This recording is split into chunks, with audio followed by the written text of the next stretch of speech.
Genesis 16, 1 through 5. Now Sarai, Abram's wife, had not been able to bear children for him, but she had an Egyptian servant named Hagar. So Sarai said to Abram, "The Lord has prevented me from having children. Go sleep with my servant," is what she just said. "Perhaps I can have children through her." And Abram agreed with Sarai's proposal. So Sarai, Abram's wife, took Hagar, the Egyptian servant, and gave her to Abram as a wife. So Abram had sexual relations with Hagar, and she became pregnant. But when Hagar knew she was pregnant, she began to treat her mistress, Sarai, with contempt. Then Sarai said to Abram, "This is all your fault. I put my servant into your arms, but now that she's pregnant, she treats me with contempt. The Lord will show who's wrong, you or me."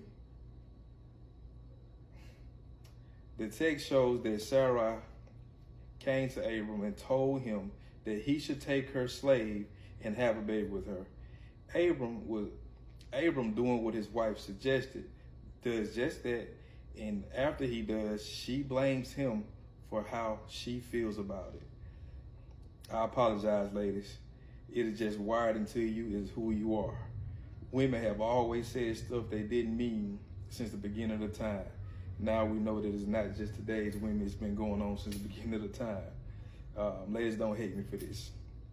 My prayer for you, you know what? I don't even have a prayer for you, ladies. Let me just pray for the fellas and speak to the fellas.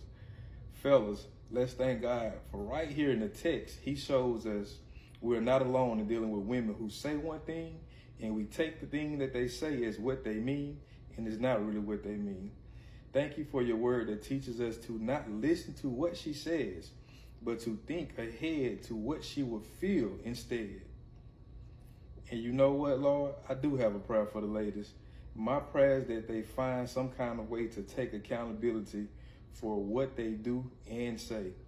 Right here in the text, you show us that Sarai did not blame herself. She blamed Abraham for sleeping with the woman that she brought to him and told him to sleep with. Take accountability, this lady. Fellas, let that be a lesson to us. We can't just listen to what they say. We have to think ahead to what they're going to feel. And that is what provision means. That is what provide means. You see, y'all thought it was all about providing finances. Provision, that means to see ahead. He has to have a vision to see ahead. See ahead that she's going to feel some type of way later on down the line and make the decision that, hey, I know this is what you're asking me to do right now, but I'm not going to do it. And that's a man that provides for his family.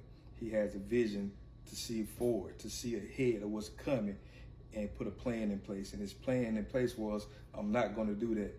Or his plan in place should have been, I'm not going to do that because I can see what's going to come ahead. I'm going to look out for you and our future.